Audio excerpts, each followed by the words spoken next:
આણંદ અને વડોદરા જિલ્લાને જોડતો ગંભીરા બ્રિજ દુર્ઘટના સામે આવી છે. તેમાં 13 લોકોના મોતની આશંકા વ્યક્ત કરવામાં આવી રહી છે. ફરી એકવાર સરકાર સામે માછલા ધોવાની શરૂઆત વિપક્ષે કરી છે અને જે રીતે ભ્રષ્ટાચારનો આ બ્રિજ ધરાશાયી થયો છે અને જે 13 જેટલી માસૂમ જિંદગીઓમાં હોમાઈ છે તેને લઈને હવે સરકારની કામગીરી સામે પણ અનેક પ્રકારના સવાલ ઉઠી રહ્યા છે. અને આ જ ઘટનાને લઈને ગુજરાતના પૂર્વ મુખ્યમંત્રી શંકરસિંહ વાઘેલાએ ભાજપ સરકારની ધૂળ કાઢી છે. તેમણે કહ્યું છે કે આ બ્રિજ જર્જરિત હોવા છતાં સરકારે જે તે સમય કેમ ધ્યાન ન આપ્યું, કેમ કોઈ યોગ્ય પગલાં લેવામાં નથી આવ્યા.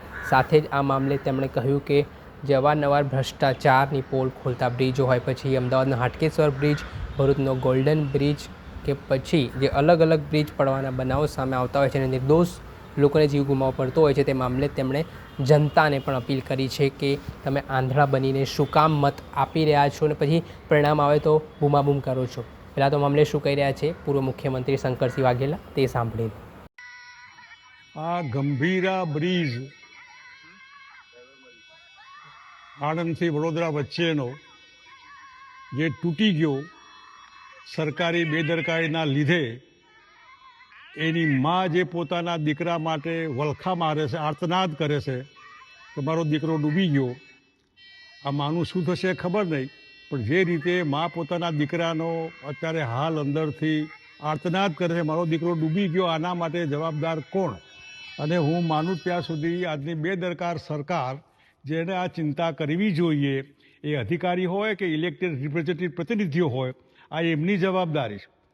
અને હું માનું ત્યાં સુધી છેલ્લા 30 વર્ષથી સતત એક જ પાર્ટીનું રાજ્ય હોવાથી ન પ્રજાના પ્રતિનિધિઓને પડેલી છે કે ન સરકારી તંત્રને પડેલી. લોકો મરે કે જીવે એમને કોઈ સાડાબારી નથી. નાના એવા ચોમાસામાં જો રસ્તાઓ ખતમ થઈ જતા હોય, લોકો ડૂબીને એમાંય ખાડામાં પડીને મરી જતા હોય, વાહનો પડતા હોય, માણસો પડતા હોય, ઢોર પડતા હોય, હું માનું ત્યાં સુધી સરકારે આમાંથી ચામડી બચાવવી નહીં જોઈએ, જવાબદારી લેવી જોઈએ. અને આ એક બ્રિજ નથી, અમદાવાદના હાટકેશ્વર બ્રિજમાં કરોડો રૂપિયા પ્રજાના પૈસાનું આધણ કર્યું. તમે ધ્યાન શું રાખો છો?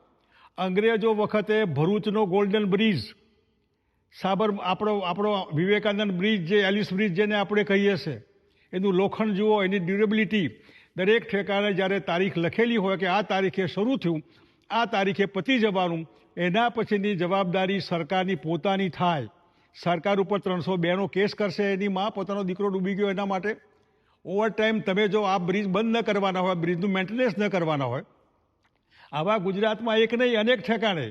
બીજી બાજુ આદિવાસી વિસ્તારમાં એક ગર્ભવતી બહેન જે ડિલિવરી માટે જોરીમાં નાખીને કિલોમીટરો સુધી દૂર લઈ જવી પડતી હોય, અને એક બાજુ સરકારની બેકાળજીના લીધે આવા બધા બ્રિજ, આ રસ્તા વગેરે વગેરે જેના લીધે લોકો મરી જતા હોય, હું માનું ત્યાં સુધી સરકારે ચિંતા કરવી જોઈએ. અને પ્રજા પણ પોતે વિચારે કે ખાડામાં પડીને મરવા માટે તમે 30 વર્ષથી એક જ પાર્ટીને આંધળા થઈને મત આપ્યા કરો છો અને પછી પરિણામ ભોગવવા માટે બૂમો પાડો. તમને થતું નથી કે આપણે કહેવું જોઈએ કે બરાબર નથી? આમાં હિન્દુઓ આવે, મુસલમાન આવે, ખબર ના પડે આપણે હિન્દુઓ કે કોઈ પણ હોય? આમાં હિન્દુવાદ ક્યાં આવે? એટલા માટે કે સરકારે આ પ્રમાણે વધારે પડતો આત્મવિશ્વાસ, કારણ કે પ્રજાને ટેકન ફોર ગ્રાન્ટેડ માની ચાલે. લોકો ક્યાં જવાના? જખમાઈને મત આપવાના. જખમાઈને મત આપવાના હોય તો પછી આવી મરવાની તૈયારી રાખવી પડે. એટલે હું ગુજરાતની પ્રજાને કહીશ કે મહેરબાની કરીને જ્યાં જ્યાં આવું હોય ત્યાં તમે પોતે સરકારનું ધ્યાન દોરો. તમે પોતે બોર્ડ લગાવો કે અહીં ભયજનક છે, મહેરબાની કરીને આ રસ્તા ઉપર જવું નહીં, આ બ્રિજ ઉપર જવું નહીં, આ નદીમાં પૂર આવે તો ક્રોસ કરવું નહીં. જે જવાબદારી સરકારની છે, સરકાર તો બનાવટી છે, ફેક છે, બધું જ બનાવટી. આ બ્રિજ પણ બનાવટી કહીએ તો નવાય નહીં. એટલે નવા જે બની રહ્યા છે એ બી તૂટી રહ્યા છે. હમણાં જ એક બ્રિજ નવો બનતો તૂટી ગયો હતો. કોણ જવાબદાર આના માટે? એટલા માટે ગુજરાતની જનતા, શાણી જનતા, વિકાસશીલ દુનિયામાં વહેતી આપણી આ પબ્લિક, એને પોતે વિચારવું જોઈએ કે આવું જે કંઈ હોય એમાં સરકારને બરાબર ખેંચીને ઉઘરાણી કરવી જોઈએ. અને સરકારે માનવતાના આધારે પ્રજાના પૈસા, પ્રજાના બધું જ પ્રજાનું, તો પ્રજાની સલામતીની ચિંતા નહીં કરવાની, એમને રામ ભરોસે મૂકી દેવાના, અલ્લાહ આશરે. અને એટલા માટે સરકાર ધ્યાન રાખે, ફરી આવું ન બને એનું તો કમસે કમ ધ્યાન રાખે. એ ભરૂચનો વિસ્તાર હોય કે વડોદરાનો વિસ્તાર હોય, સૌરાષ્ટ્રનો વિસ્તાર હોય, આખી બસ એક લોલિયામાં આખી બસ પડીને વર્ષો પહેલાં લોકો ડૂબીને મરી ગયા હતા. કોણ જવાબદાર આના માટે? એટલે આવું ફરી ન બને.